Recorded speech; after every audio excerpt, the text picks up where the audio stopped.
اتنا ہی کم ہے۔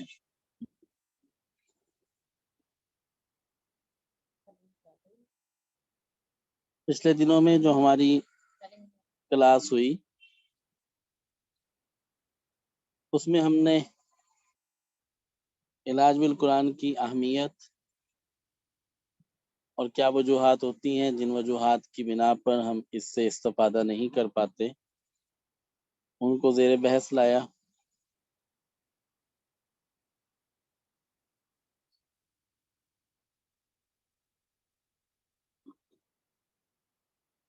اور اس میں سب سے اہم بات ہمارے اس ذہن، گمان اور عقیدے کی ہے جو ہمارا ایمانیات کے ساتھ، قرآن مجید کے ساتھ، نبی کریم صلی اللہ علیہ وسلم کی احادیث کے ساتھ کمزور ہو چکا ہے۔ یقیناً جب ہم اپنے اندر ان کمزوریوں کو دور کریں گے تو ہم اس سے نفع حاصل کرنے والے بن جائیں گے۔ صحابہ اکرام رضوان اللہ اجمعین کا جو ایمان تھا وہ انتہائی پختہ بھی تھا اور فوری طور پر اس عمل پر آنے والا تھا کہ جو بات سننے کے بعد 100% اسے سچ مان لیتے، یقین جان لیتے اور اس کے مطابق پھر اپنی زندگی کو شروع کر دیتے۔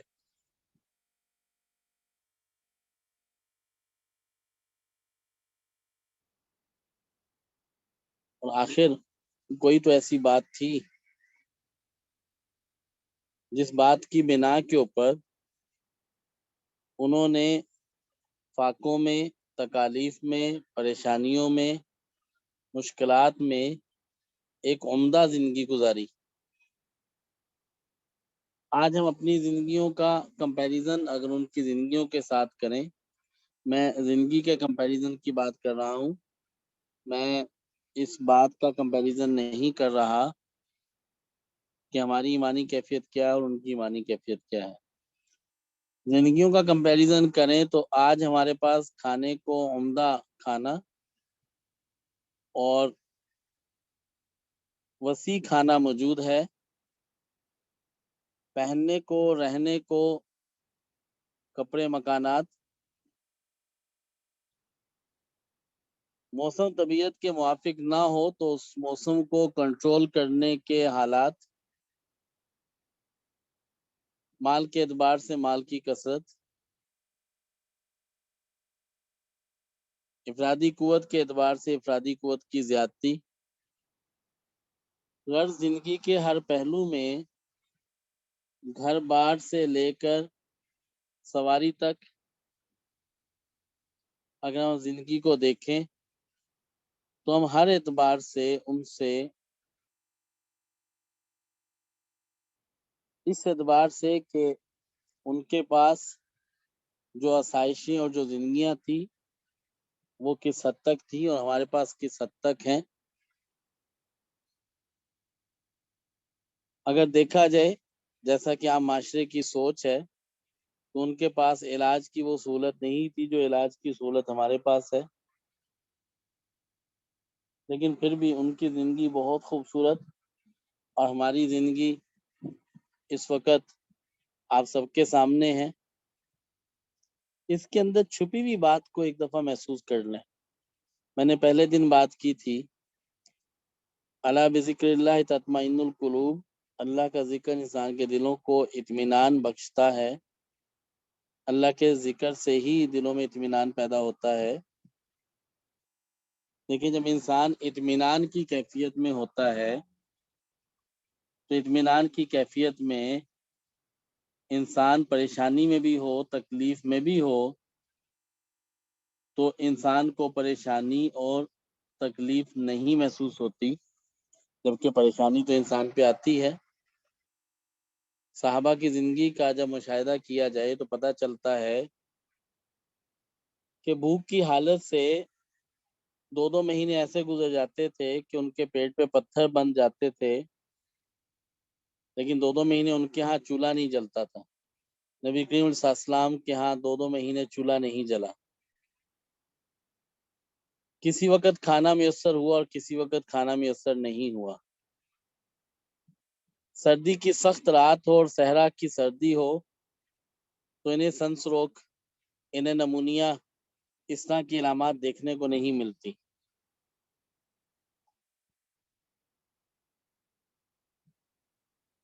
تلواروں کے زخم جسم کے اوپر بے تحاشا ہوتے تھے، ایک ایک جنگ کے اندر 70 زخم لگ جاتے تھے۔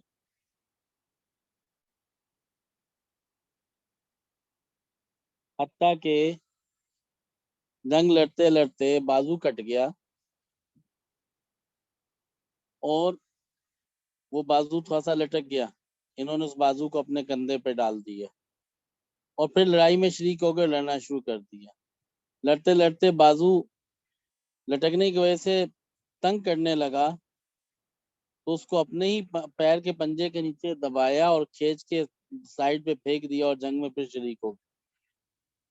کیا یہ منظر تھا، یہ کیا منظر تھا کہ وہ درد کی وجہ سے بے ہوش نہیں ہوئے، اتنا خون نہیں بہا کہ خون کی وجہ سے بے ہوش ہو جائیں، اور جنگ سے باہر نہیں ہو گئے۔ سخت گرمی میں سینے کے اوپر بھاری پتھر رکھ کے حضرت بلال رضی اللہ تعالیٰ عنہ کو کھینچا گیا۔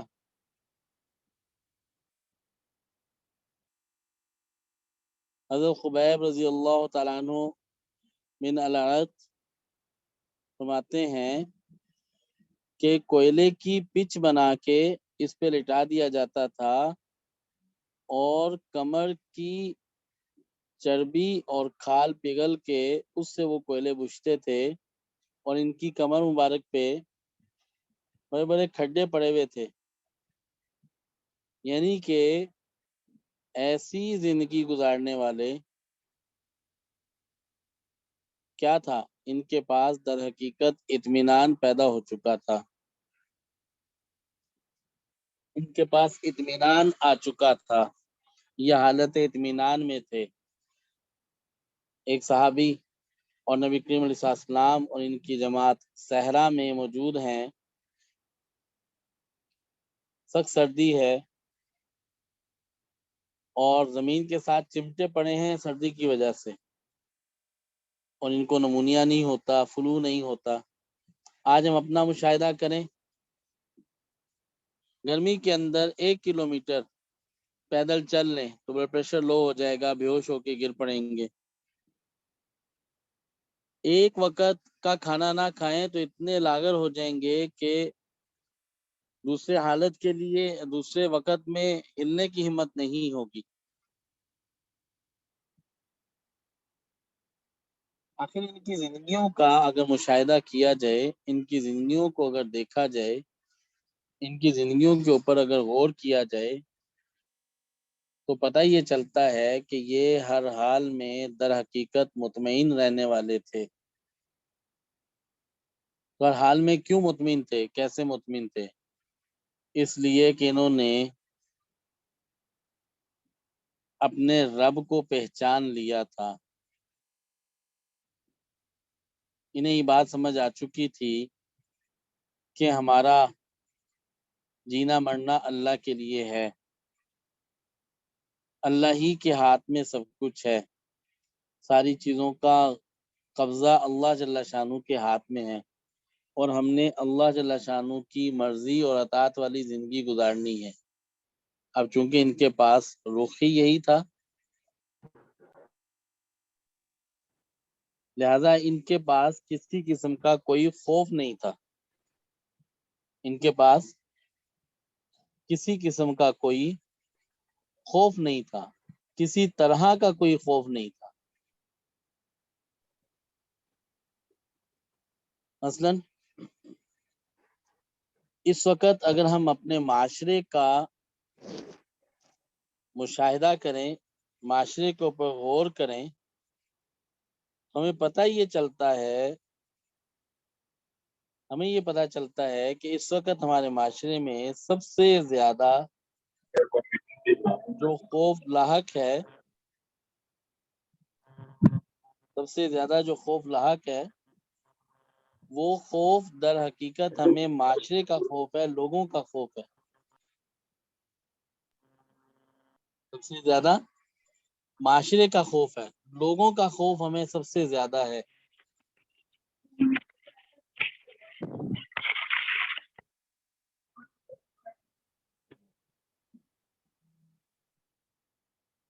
سب سے زیادہ ہمیں معاشرے کا خوف ہے. اس وقت اگر آپ کسی غمی میں چلے جائیں تو آپ کے پاس یہ خوف ہے کہ دوسرے کیا محسوس کریں گے.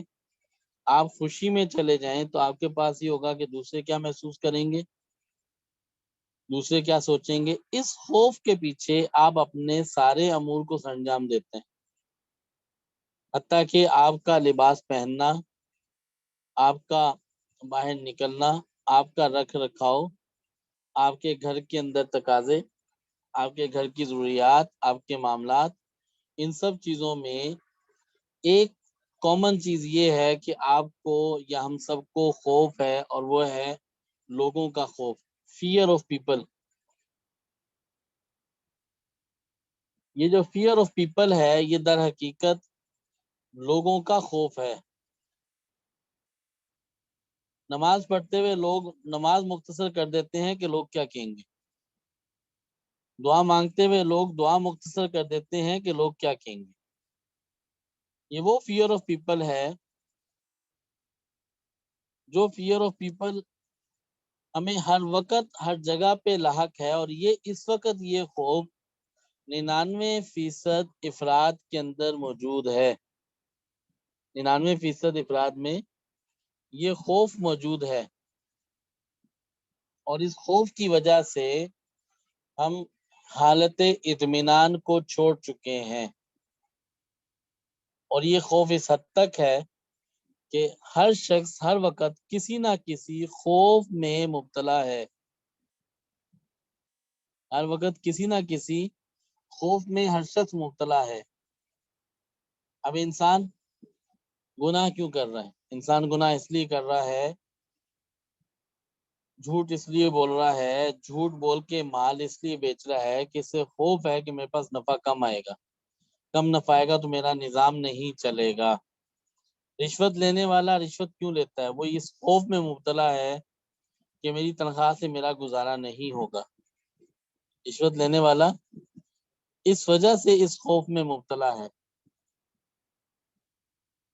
اور آپ دیکھ لیجئے اس وقت چوری ڈکیتی جتنے امور جتنے معاملات ہیں، ان سب میں جو چیز سب سے زیادہ متاثر کرنے والی ہے وہ در حقیقت وہ یہ خوف ہے. اور اس خوف کی وجہ سے انسان کہیں نہ کہیں کسی نہ کسی جگہ پہ انسان متاثر ہے. اب ہم چونکہ اس قدر یوز ٹو ہو چکے ہیں اس کیفیت کے اندر، اس قدر یوز ٹو ہو چکے ہیں کہ اگر آپ سارے اپنے اپنے 24 گھنٹے کا مشاہدہ کریں تو آپ کو پتا چلے گا کہ کئی فکریں لاحق ہو چکی ہیں، کئی فکریں لاحق ہو چکی ہیں، اور ان فکروں کے اندر ہم اپنی زندگی کو انہی فکروں کے ساتھ گزارتے چلے جا رہے ہیں.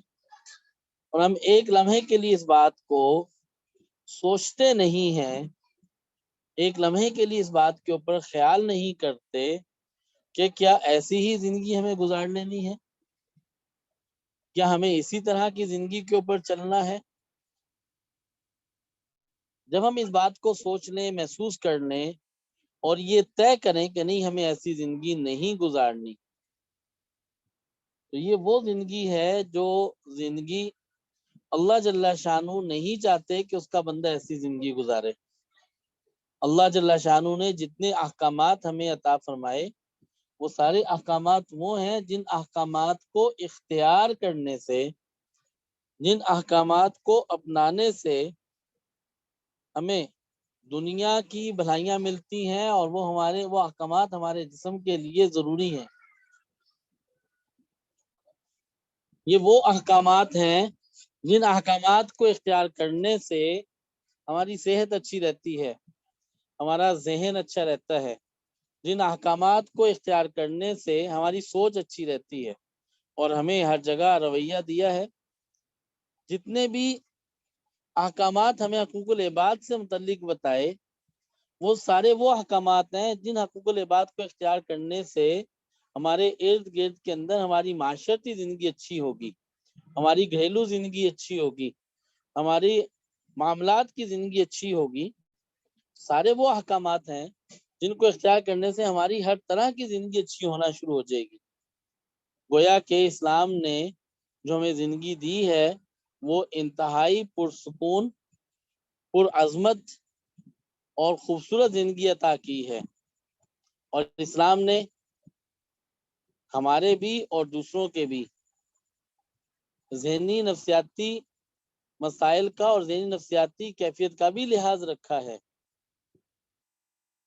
ہمیں خوشیوں میں کس طرح سے خود کو رکھنا ہے اور دوسروں کو ڈیل کیسے کرنا ہے، یہ سارے اسباق ہمیں ملے ہیں۔ ہمیں غمی میں کس طرح سے چلنا ہے، اپنے آپ کو کیسے سنبھالنا ہے، دوسروں کو کیسے سنبھالنا ہے، یہ سارے معاملات ہمیں دیے گئے ہیں۔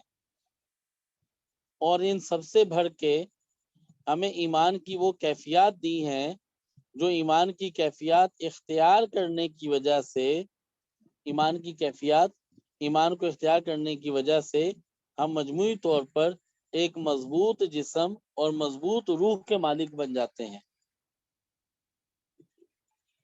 آپ کو حیران کن ایک بات بتاؤں، آپ نے پومسٹ حضرات کے متعلق سنا ہوگا، ایسٹرولوجر کے متعلق سنا ہوگا، جو ستاروں کا حال جانتے ہیں، سیاروں پہ ستاروں کے اعتبار سے بات کرتے ہیں، اور اس وقت جن کے متعلق ایک عام آدمی کی رائے یہ ہے کہ یہ ہمیں ہمارے حال کے متعلق بتا کے ہمارے مشکلات کو آسان کرتے ہیں اور ہمیں زندگی گزارنے کی ڈائریکشن دے دیتے ہیں۔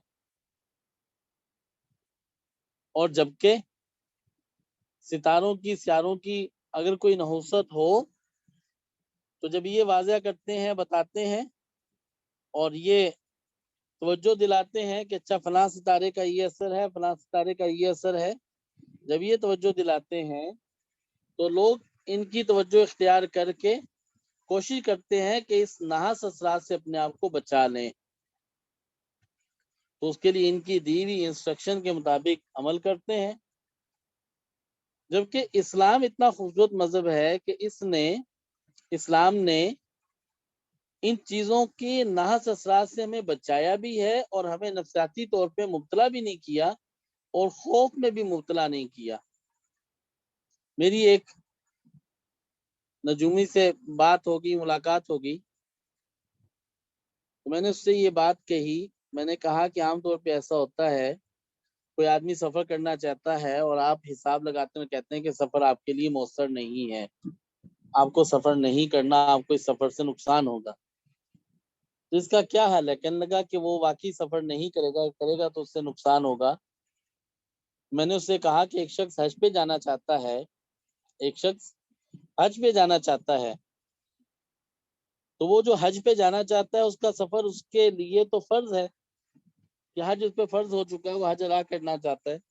اب وہ کیا کرے کہ تمہارا علم تو یہ کہتا ہے کہ وہ حج پہ نہ جائے، سفر اس کے لیے نقصان کا باعث ہے، تو کہنے لگا کہ بہرحال اس کو سفر نہیں کرنا، وہ کرے گا تو اس سے ضرور بضرور نقصان ہوگا، ضرور بضرور نقصان ہی ہوگا۔ تو میں نے اسے کہا کہ نہیں، اس کا تو اسلام نے حل دیا ہے ہمیں، اس کے اوپر فرض ہے، اگلے سال اگر زندہ ہی نہ رہے تو اس کا فرض ادا نہ ہو تو اس کا کیا بنے گا؟ تو کہنے لگا کہ بس صدقات وغیرہ دیتے ہیں، لیکن حل یہ ہے کہ وہ سفر نہیں کرے گا، سفر کرے گا تو اس کو نقصان ہوگا۔ تو میں نے اس سے کہا کہ دیکھو اسلام نے تو ہمیں ہر چیز کا حل دیا ہے۔ کہنے لگا نہیں، بہت ساری باتیں ایسی ہیں جن کا آپ کو یوں حل نہیں ملتا۔ تو میں نے اس سے کہا کہ دیکھو اللہ جل شانہ نے چاند کے اندر کچھ شر رکھا ہے، لیکن ہمیں چاند کے شر سے محفوظ ہونے کے لیے دعا بتا دی ہے، چاند کے شر سے محفوظ ہونے کے لیے دعا بتا دی ہے، لیکن چاند کے شر سے ہمیں نہ خوفزدہ کیا اور نہ ہی نفسیاتی طور پہ کسی مسئلے کے اندر الجھایا، تو ہمیں دعا بتاتی ہے، چاند دیکھنے کی دعا ہے، اللہم انی اعوذ بک من شر ما ھذا الغاسق۔ یہ دعا بتاتی ہے کہ چاند میں شر ہے، لیکن اسلام کی خوبصورتی یہ ہے، اسلام کی خوبصورتی یہ ہے کہ اس نے ہمیں چاند کے شر سے بچنے کا طریقہ بتلا دیا دعا کی صورت میں، لیکن اسلام نے ہمیں چاند کے شر کے اعتبار سے کسی قسم کے وہم اور خوف میں مبتلا نہیں کیا۔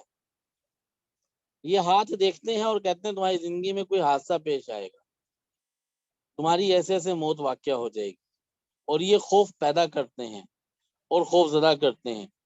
میں نے اسی نجومی سے کہا، یہ پامس بھی تھا، میں نے اسی نجومی سے پوچھا، میں نے کہا اچھا ایک بات مجھے ذرا بالکل سچ سچ بتاؤ۔ کہنے لگا جی۔ میں نے کہا یہ بتاؤ کہ آپ نے کبھی کسی میت کا ہاتھ دیکھا ہے؟ تو حیران ہوا اور پھر کہنے لگا جی دیکھا ہے۔ تو میں نے اس سے کہا، میں نے کہا کیا اس کی زندگی کی لائن پوری ہو چکی تھی یا بقایا تھی؟ تو کہنے لگا بقایا تھی۔ تو میں نے اس سے کہا کہ مر کیسے کیا، یہ مر کیسے گیا، اس کی زندگی کی لائن بقایا آپ کے حساب سے؟ کہنے لگا نہیں سمجھ آئی۔ میں نے کہا کتنے لوگوں کا ہاتھ تم نے دیکھا، کتنی میتوں کا ہاتھ دیکھا؟ کہنے لگا 2 میتوں کا ہاتھ دیکھا۔ میں نے دونوں کی زندگی کی لائن بقایا تھی یا ختم ہو چکی تھی؟ کہنے لگا دونوں کی زندگی کی لائن بقایا تھی۔ اسی طرح ہمارے پڑوس میں ایک فیملی رہتی تھی، اور باقی ساری فیملی میں اس کے بھائی بہن سارے لوگ شریک تھے، یعنی کہ فیملی کے اندر تھے۔ ان میں ایک بچی ہاتھ دیکھنا جانتی تھی۔ اب اس کے ساتھ معاملہ یہ ہوا کہ ان کے گھر اسی بچی کی شادی تھی، اور سارے معاملات، سارے امور آسان طریقے سے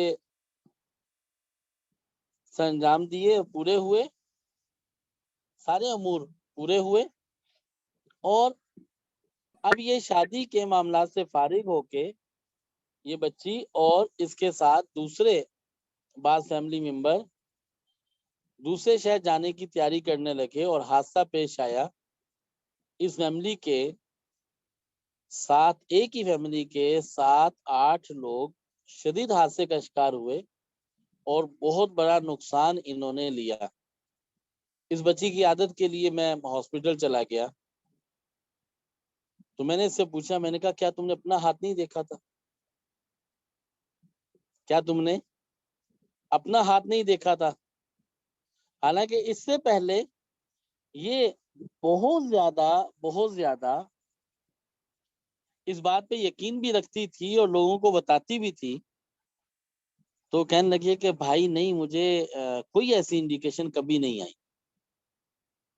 کوئی ایسی انڈیکیشن کبھی نہیں آئی کہ اتنا بڑا حادثہ پیش آئے گا، اتنا بڑا حادثہ پیش آئے گا۔ تو بات یہ ہے کہ دنیا کے اندر، معاشرے کے اندر، جب آپ اللہ جل شانہ کو چھوڑ کے چلو گے تو پھر دنیا سے متاثر بھی ہوں گے، اور دنیا کا خوف بھی آئے گا۔ اگر انسان اپنے اندر سے دنیا کا خوف نکال دے، اللہ کا خوف اپنے اندر ڈال لے، اور اللہ کی طرف متوجہ ہو جائے، تو اللہ جل شانہ اس کے سب سے بڑے محافظ ہیں۔ اور پھر اللہ کی محبت، اللہ کا ساتھ ہونا، یہ جب انسان کو نصیب ہو جاتا ہے، میسر ہو جاتا ہے، تو انسان کی مشکلات ختم ہو جاتی ہیں۔ حضرت موسیٰ علی نبینا علیہ السلام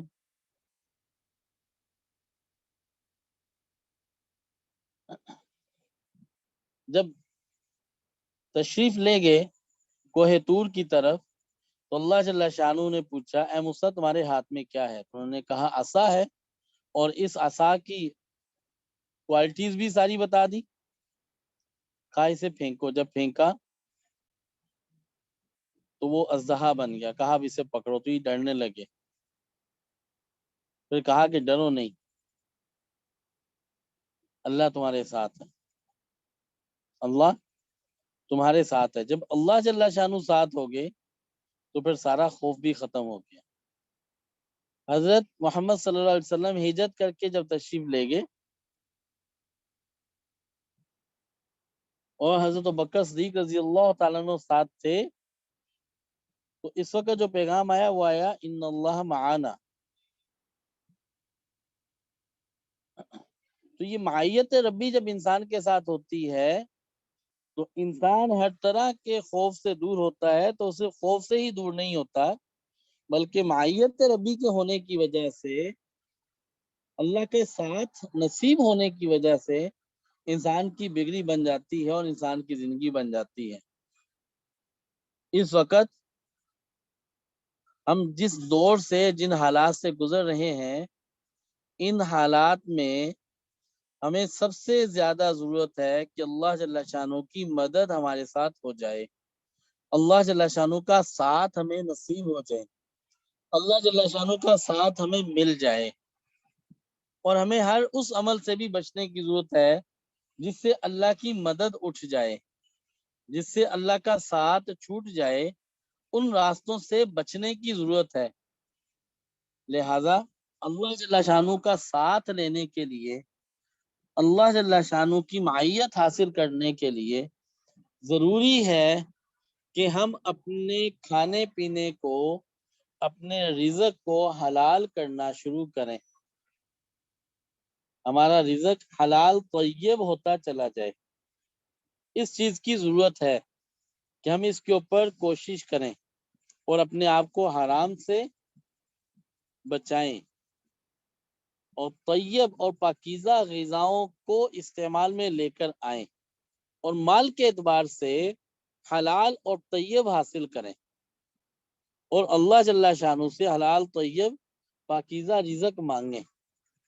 وسیع رزق، زیادہ رزق مانگنا یہ بری بات نہیں ہے، لیکن رزق کی تلاش میں ہم حلال حرام کو بھول جائیں، یہ بڑے ظلم کی بات ہوگی اور یہ بڑی نقصان دہ بات ہوگی۔ لہذا حلال اور طیب رزق کی کوشش کریں اور اپنے سارے اوقات کو اس طرح سے شیڈیول کریں کہ ہم اپنی روح کو بھی پاکیزگی عطا کریں اور روح کی بھی صفائی کریں۔ روح کی پاکیزگی اور صفائی اللہ جل شانہ کے ذکر سے ہوگی۔ لہذا خاص طور پہ جیسے ہر کام کے لیے وقت نکالتے ہیں، اسی طرح تاکیداً اہتمام کے ساتھ ہم اللہ جل شانہ کی یاد کے لیے اپنا وقت نکالیں اور اللہ جل شانہ کی یاد کے لیے ہم اپنے آپ کو فارغ کریں، ہم اپنے آپ کو فارغ کریں اور اللہ جل شانہ کی یاد کر کے اپنے دلوں کی صفائی کا اہتمام کریں۔ اور تیسرا کام، اللہ جل شانہ کو بہت پسند ہے کہ اللہ جل شانہ سے مانگا جائے، لہذا اپنی دعاؤں کی سطح کو بڑھایا جائے۔ اگر کوئی 10 منٹ دعا مانگتا ہے تو وہ 15 منٹ کر دے، 15 منٹ دعا مانگتا ہے تو 25 منٹ کر دے، آدھا گھنٹہ کر دے۔ اپنے دعاؤں کی سطح کو بڑھایا جائے۔ ہم جتنا اپنے دعاؤں کی سطح کو بڑھائیں گے اتنا زیادہ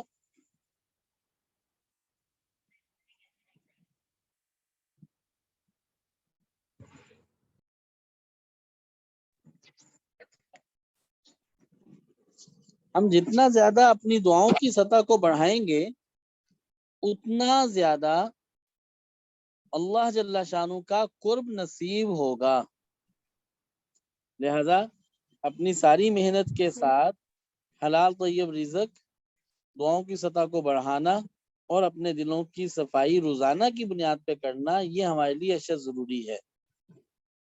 جیسے جیسے ہم ان 3 اعمال کو اختیار کرنا شروع کریں گے تو انشاءاللہ العزیز ان اعمال کو اختیار کرنے کی وجہ سے خود بخود انشاءاللہ العزیز ہمارے سارے کے سارے امور بہتر ہوتے چلے جائیں گے اور حقیقی شفا بھی ہمیں ملتی چلی جائے گی۔ صحابہ اکرام رضوان اللہ علیہ اجمعین کی زندگی کا جب مشاہدہ کیا جائے تو ان کی زندگی میں یہ تین پہلو دیکھنے میں بہت زیادہ ملتے تھے۔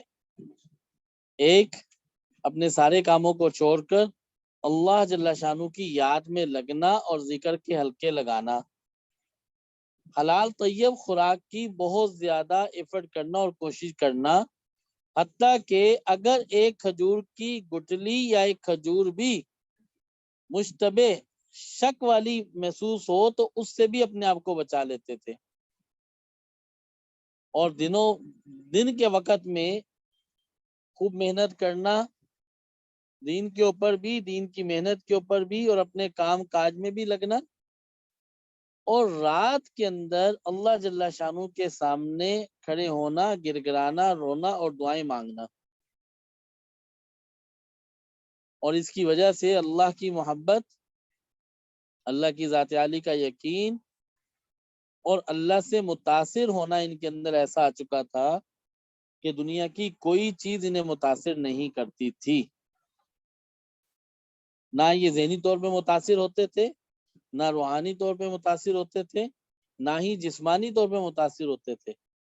سردی آتی تھی، سردی محسوس بھی ہوتی تھی لیکن انہیں متاثر نہیں کرتی تھی، گرمی آتی تھی، گرمی محسوس بھی ہوتی تھی لیکن انہیں متاثر نہیں کرتی تھی، یہ اثر نہیں لیتے تھے۔ تو ہمیں اپنے اندر اطمینان کو پیدا کرنا ہے، اطمینان کی سطح کو اختیار کرنا ہے، تو اس کے لیے ہمیں اہتمام کرنا ہے کہ ہم ان باتوں کو روزانہ کی بنیاد پر سوچ کے روزانہ اپنی زندگی کے اندر اللہ جل شانہ کی ذات سے اثر لینا شروع کریں اور اپنے آپ کو اللہ جل شانہ کے سپرد کرنا شروع کریں اور اللہ کی مدد حاصل کرنے والے بنیں، اور اس جستجو میں لگ جائیں کہ ہمیں اللہ کا ساتھ نصیب ہو جائے۔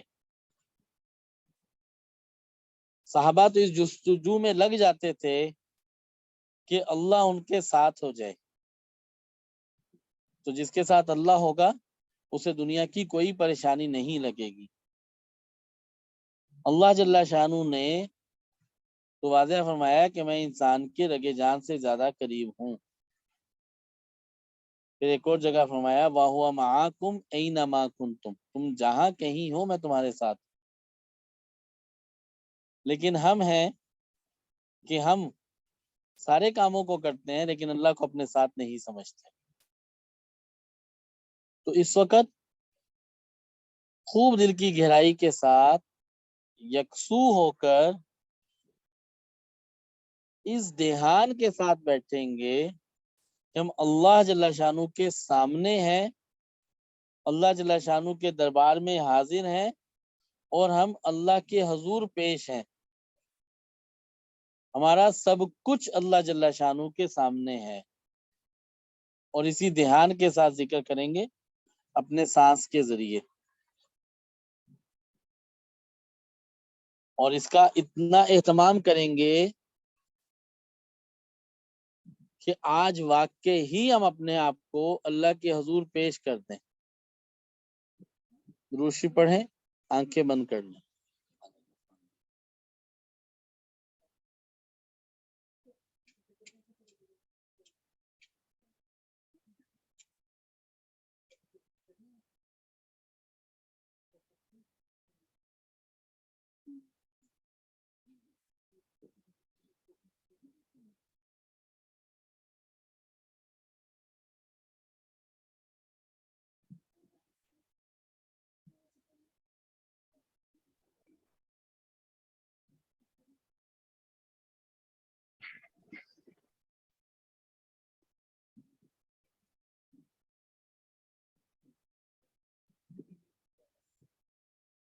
آنکھیں بند رکھیں گے، روشی پڑھیں گے،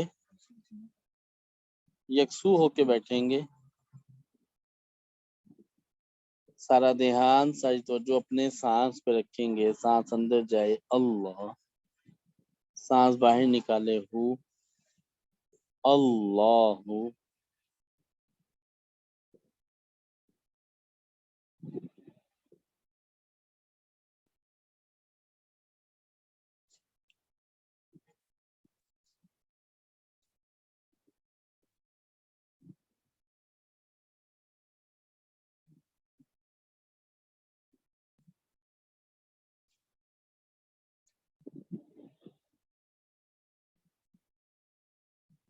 آنکھیں بند کریں گے، اپنے سارے جسم کو بالکل ڈھیلا چھوڑ دیں گے۔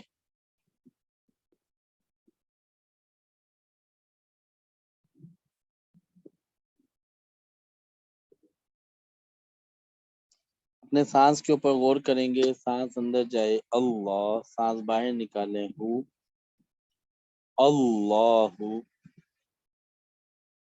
اس دھیان کے ساتھ کہ اللہ جل شانہ کے سامنے ہے، اللہ۔ جب جب سانس کے ذریعے اللہ کا ذکر کریں گے، خوب گہرائی میں جاتے چلے جائیں گے،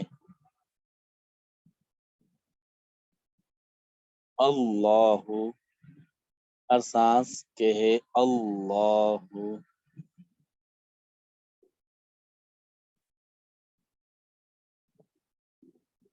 سانس اندر جائے اللہ، سانس باہر نکالے ہو اللہ، اللہ جل شانہ کے سامنے ہے،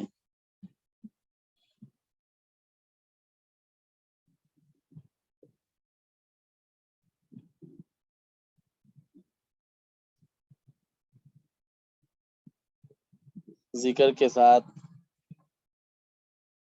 اس نور کو محسوس کریں، اللہ،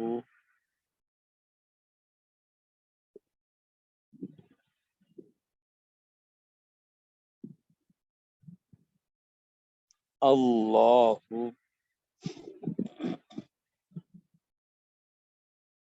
خوب دل کی گہرائی کے ساتھ ہر سانس کہے اللہ، اللہ،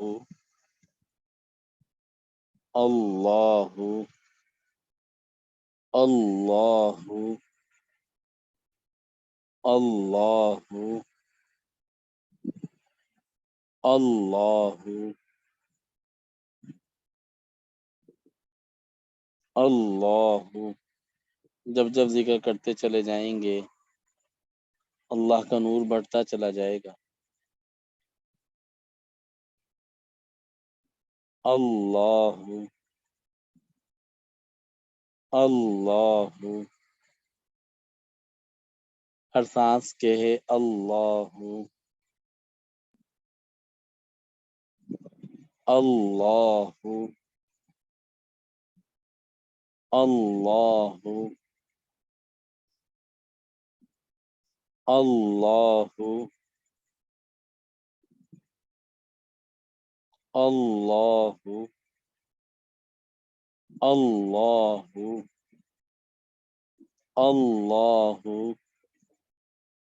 اللہ، خوب دل کی گہرائی کے ساتھ جس کے ہیں اس کو پکار رہے ہیں،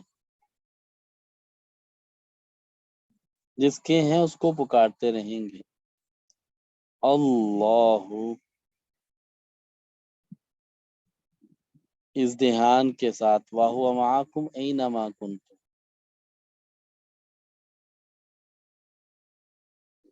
اللہ،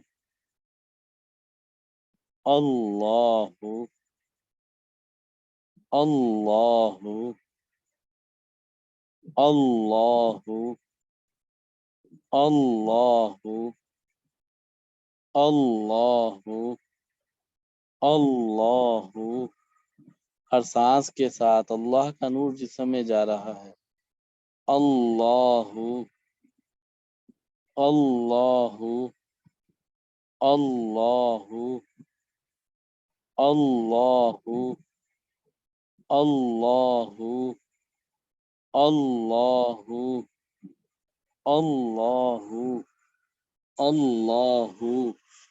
اللہ، اللہ، اللہ، اللہ، اللہ، اللہ، ہر طرف نور ہی نور ہے، اللہ، اللہ، اللہ، اللہ، اللہ، اللہ اللہ، ہر شے اللہ کے نام کی تسبیح کر رہی ہے. اللہ اللہ اللہ اللہ اللہ اللہ اللہ اللہ اللہ اللہ اللہ اللہ اللہ اللہ. اپنے سارے لطائف کو دیکھیے، سارے لطائف روشن ہیں اور اللہ کہہ رہے ہیں. اللہ اللہ اللہ اللہ، سارے لطائف روشن ہیں اور اللہ کہہ رہے ہیں. اللہ اللہ اللہ اللہ اللہ اللہ اللہ اللہ اللہ اللہ. نور ہی نور ہے جو جسم میں داخل ہو رہا ہے. اللہ اللہ اللہ اللہ اللہ اللہ. اپنی بیماریوں کا نکلتا ہوا دیکھیں. اللہ اللہ اللہ اللہ اللہ اللہ اللہ. اے اللہ، یہ جسم تیری امانت ہے، تجھے ایسے ہی صحت مند واپس لوٹانا چاہتے ہیں. اللہ اللہ اللہ اللہ اللہ اللہ اللہ. ایک ایک بیماری کو اپنے اندر سے نکلتا ہوا دیکھیں، ٹوٹتا ہوا دیکھیں. اللہ اللہ اللہ اللہ اللہ اللہ اللہ. حافظہ کی کمزوری بھی ایک بیماری ہے، وہاں بھی ایک بیماری ہے. اللہ اللہ، خوب دل کی گہرائی کے ساتھ. اللہ، ہر سانس کے ہے اللہ اللہ اللہ اللہ. جس کے ہیں اس کو پکار رہے ہیں، جس کے ہیں اس کو پکارتے رہیں گے. ہر سانس کے ہے اللہ اللہ، ہر سانس کے ہے اللہ اللہ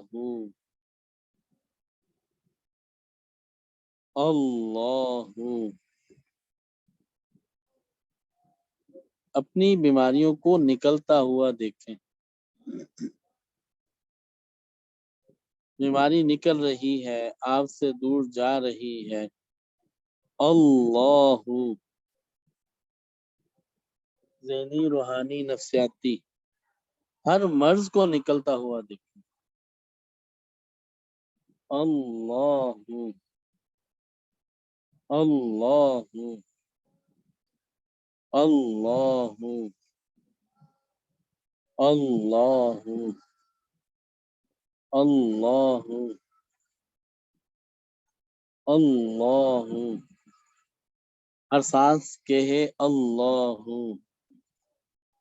ہر سانس کے ہے اللہ اللہ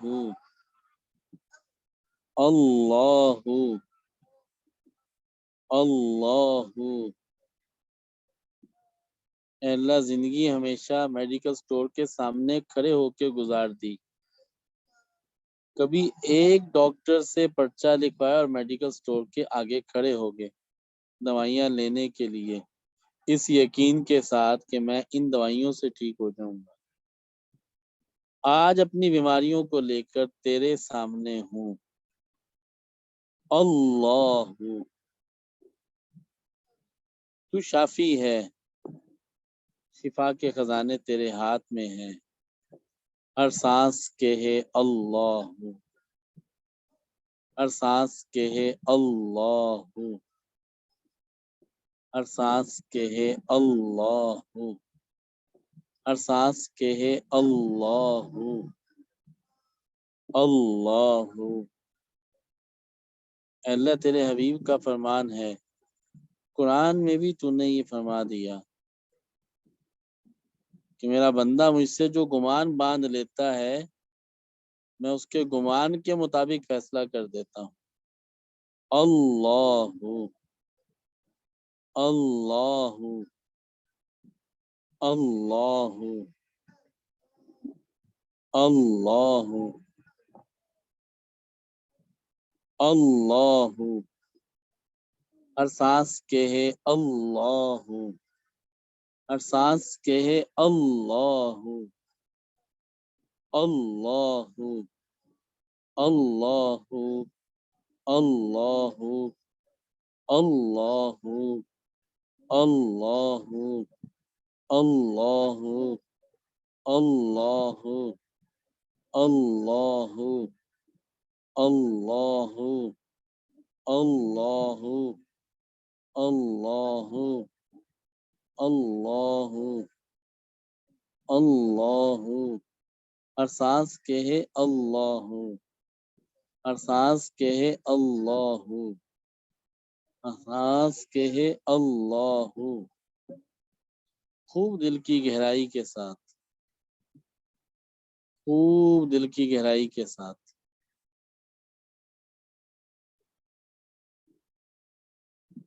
مراقبہ کریں۔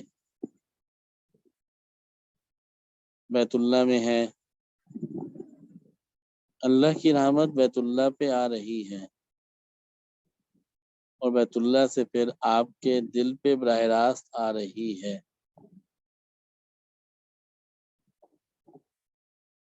اللہ، اللہ، اپنے دل پہ غور کریں۔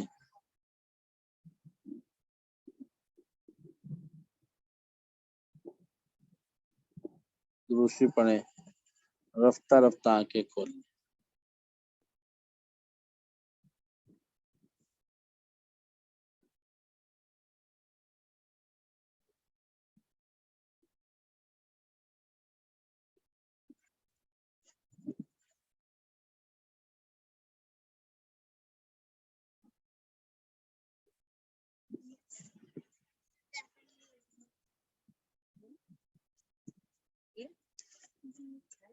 آپ میں سے کسی کے سوالات ہوں تو وہ پوچھ لیں۔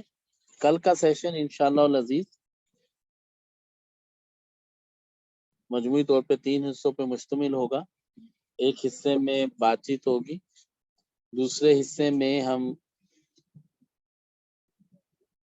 ذکر کریں گے، مراقبہ کریں گے، اور تیسرے حصے میں اس ہیلنگ میتھڈ پہ بات کریں گے جس طریقے کو اختیار کر کے ہم روزانہ اس طریقے سے مراقبہ کریں تاکہ اپنی بیماریوں کو ختم کر سکیں۔ کل جو میتھڈ آپ کو دیا جائے گا ذکر کے اعتبار سے وہ در حقیقت آپ کی بیماریوں کے لیے اس طرح سے ہوگا۔ باقی جو سیشنز ہوئے اس میں آپ کی باڈی کی ایٹیونمنٹ چاہیے تھی کہ آپ کی باڈی، آپ کا جسم مراقبے کی اس کیفیت کو لینا شروع کر دے۔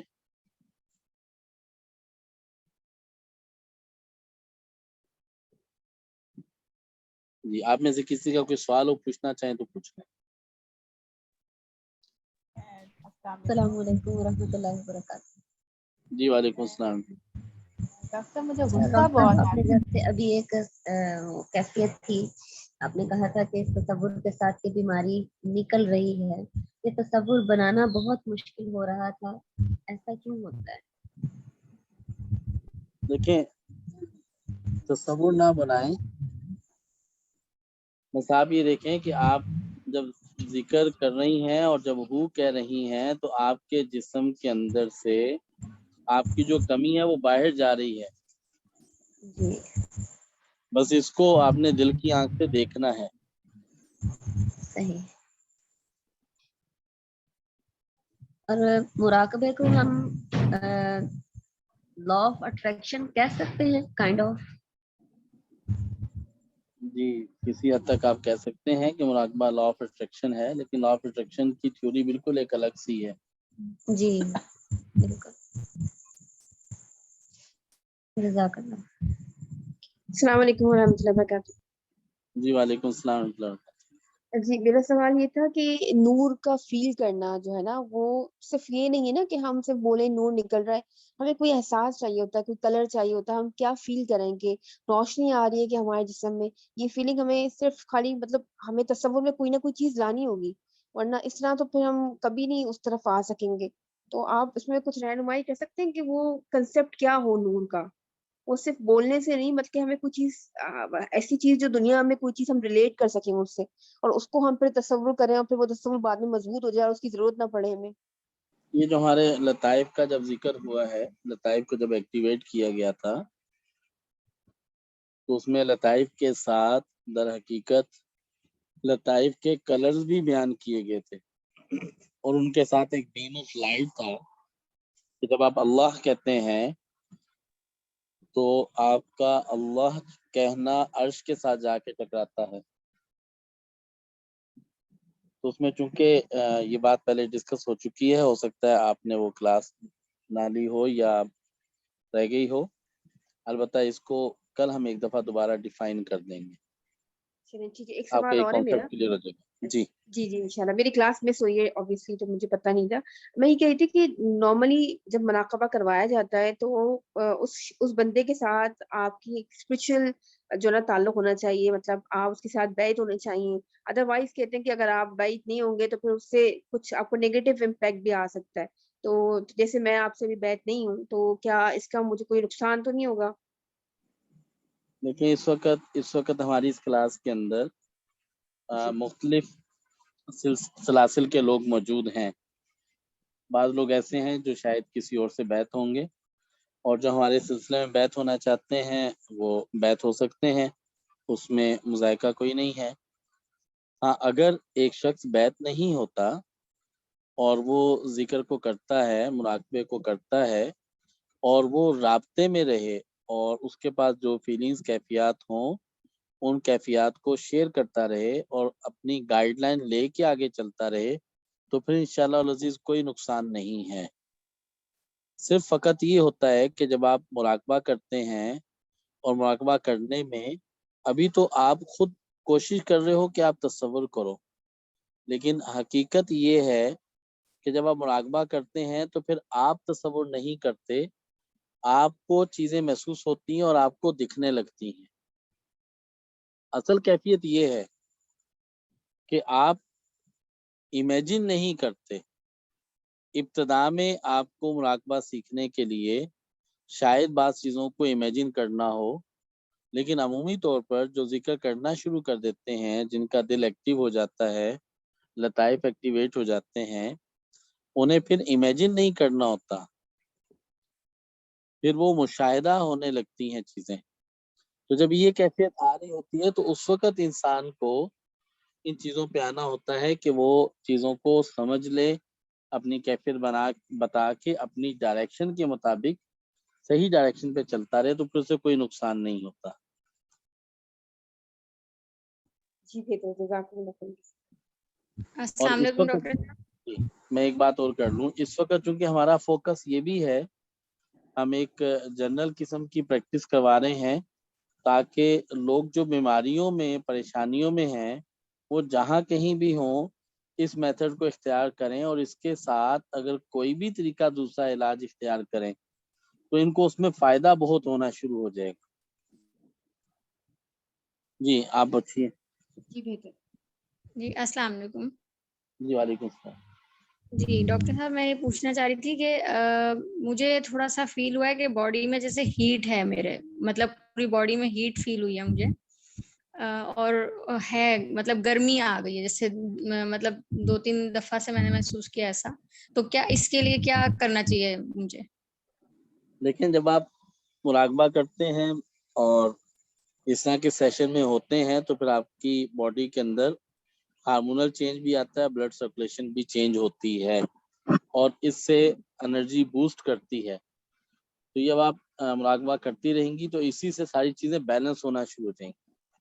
ابتدا میں آپ کو لگے گا کہ شاید باڈی وارم اپ زیادہ ہو رہی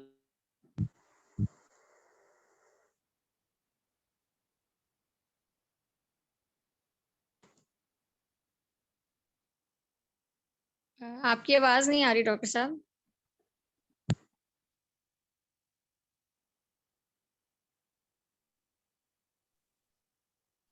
جی کسی اور کا کوئی سوال ہے؟ آپ کی آواز مجھے نہیں آئی پوری طرح، جو آپ نے بتایا آواز نہیں آ رہی تھی. جی میں یہ کہہ رہا تھا کہ جب آپ مراقبہ کرتے رہیں گے تو ابتدا میں ایسا ہوتا ہے کہ باڈی وارم اپ زیادہ ہوتی ہے، بلڈ کا فلو انکریز کر جاتا ہے اور جب آپ کنٹینیو رکھیں گے تو رفتہ رفتہ یہ چیزیں بیلنس ہو جائیں گی. انشاءاللہ. ڈاکٹر صاحب یہ جو لطائف والا آپ نے بتایا تھا تو وہ کتنے ٹائم تک کرنا ہے، مطلب اس کے ٹائم پیریڈ کتنا رکھیں وہ لطائف کا جو آپ نے لا الہ الا اللہ کا بتایا تھا؟ یہ کل سارا میتھڈ کہ آپ کو کس طرح سے اپنے آپ کو اس میں ہیلنگ کے اعتبار سے کن ٹولز کو آپ کو یوز کرنا ہے، کل انشاءاللہ آپ کو ایک ترتیب کے ساتھ بتائیں گے. انشاءاللہ. جزاک اللہ. السلام علیکم السلام علیکم ورحمۃ ڈاکٹر صاحب. اللہ وبرکاتہ. جی وعلیکم السلام. ڈاکٹر صاحب مجھے آپ سے یہ پوچھنا تھا، کیا آپ کوئی ایسی صورت یا دعا بتا دیں؟ میں اپنے بیٹے کے لیے نماز کے لیے بہت کہتی ہوں، وہ کہتا ہے مما میرا بہت دل چاہتا ہے، مسجد تک جاتا ہے، کبھی کوئی مسئلہ ہو جاتا ہے، کبھی کوئی بات ہوتی ہے، وہ نماز نہیں پڑھ پاتا، جب اب دل سے کہتا ہے میں چاہتا ہوں پڑھوں، لیکن پتہ نہیں کیا اس کے ساتھ مسئلے مسائل ہے. ایک دفعہ بچپن پہ اس کے اوپر اثرات بھی ہو گئے تھے کچھ، تو ہم اس نے سیشن علاج میں آپ کروایا بٹھا کافی. دیتی نا، اس سیشن میں بٹھا دیں تو اس سے انشاءاللہ فائدہ ہو جائے گا. ٹھیک ہے پھر کوشش کرتی ہوں میں. ہفتہ وار ہماری کلاس ہوتی ہے اصلاح نفس کی، ہر جمعرات کے دن صبح 10 بجے. اس سیشن میں صبح اسے تو نہیں کر شریک سکتے، کریں جاب کرتے ہیں وہ تو صبح نہیں کر سکتے ہیں. تو وہاں جاب میں وہاں ہیڈ فون لگا کے 10-15 منٹ آدھا گھنٹہ لے کے ٹھیک مراقبے ہے کی کلاس میں بیٹھ جائیں، ٹھیک ہے فائدہ میں ہوگا انشاءاللہ. چلو کیا کیا دیکھتی ہوں اور جائے اچھا اللہ میاں. جو جزاک راولپنڈی اسلام آباد کے احباب ہیں، ہفتے کے اللہ. دن عصر سے مغرب ہمارے یہاں مجلس ذکر ہوتی ہے، اس میں تشریف لا سکتے ہیں. جی اچھا کوشش کرتی ہوں میں انشاءاللہ. جی السلام علیکم ڈاکٹر صاحب. جی وعلیکم السلام.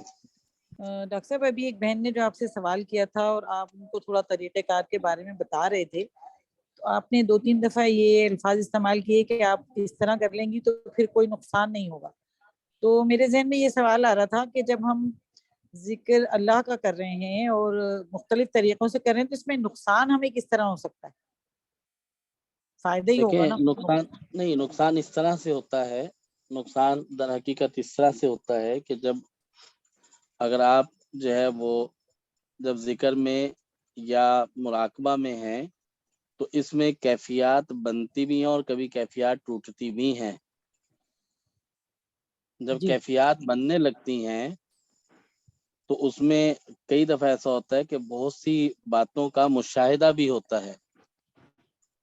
جی اب بعض چیزوں کا جب مشاہدہ ہو اور آپ اس کو نہ سمجھ پائیں کہ یہ جو آپ کو مشاہدہ ہو رہا ہے یہ کوئی شیطانی وسوسہ تو نہیں ہے، تو ان چیزوں کو اچھا سمجھنے کے لیے، انڈرسٹینڈنگ کے لیے ضروری ہے کہ انسان جو ہے وہ اپنے ٹیچر سے، اپنے استاد سے یا اپنے شیخ رہنمائی لے. سے اپنی کیفیت کو ایکسپیرینس میں آئے وہ ڈسکس کرتا رہے. اب کسی کو یہ خیال آ گیا کہ مجھے تو اللہ کا ساتھ نصیب ہو گیا ہے، اب مجھے کچھ کرنے کی ضرورت نہیں ہے، بس خود بخود ہی میرے سارے کام بن جائیں گے، اب تو مجھے کھانے کی بھی ضرورت نہیں ہے، بس میری بھوک خود ہی مٹ جائے گی، پوری ہو جائے گی. اور وہ اس وہم میں مبتلا ہو گیا تو ایسے واقعات پیش آ جاتے ہیں کہ وہ اپنے فرائض منصبی سے ہٹنے لگتا ہے یا حالات سے فرار اختیار کرنے لگتا ہے ان چیزوں کو اختیار کر کے، اچھا جی، اور بغیر کسی وجہ کے اپنے آپ کو مجذوب بنا لیتا ہے جبکہ مجذوب ہوتا نہیں ہے. تو اس طرح کے دھوکے بھی انسان کے ساتھ لگتے ہیں. اچھا ڈاکٹر صاحب، لہذا ذہنی نفسیاتی طور پہ خیالات وساوس کے اعتبار سے انسان کسی دھوکے میں نہ پڑ جائے اور دھوکے میں نہ لگ جائے، اس سے بچتے رہنے کے لیے اپنی تربیت کی ضرورت ہے. تو اسی لیے شیخ کا اور استاد کا ہونا ضروری ہوتا ہے. جی تو جو ڈاکٹر صاحب، انہوں نے تاکہ بات کی صحیح تھی رہنمائی کہ مل اس میں جائے. نقصان ہو سکتا ہے کہ نہیں، جی، تو ان کو اصل میں یہی بات واضح کرنا مقصود تھی. جی ڈاکٹر صاحب، ٹھیک ہے، جزاک اللہ.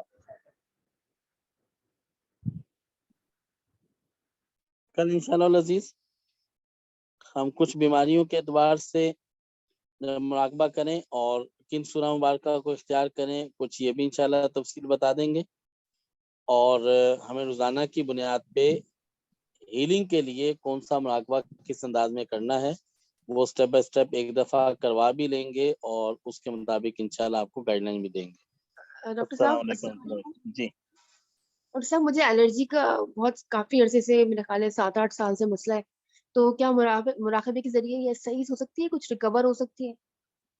کچھ ریکور نہیں، بالکل مکمل ریکور ہو سکتی ہے. اچھا، الحمدللہ. آپ بھی جی کل انشاءاللہ. بتائیں گے الرجی کا بھی مراقبہ؟ جی کل اوور آل چیزوں پہ بتائیں گے. اچھا، چلو ٹھیک ہے، بہت شکریہ، جزاک اللہ. جزاک اللہ. ڈاکٹر صاحب مجھے غصہ بہت آتا ہے، پہلے نہیں آتا تھا، اب جو ہے نا بہت زیادہ السلام غصہ علیکم آتا ہے.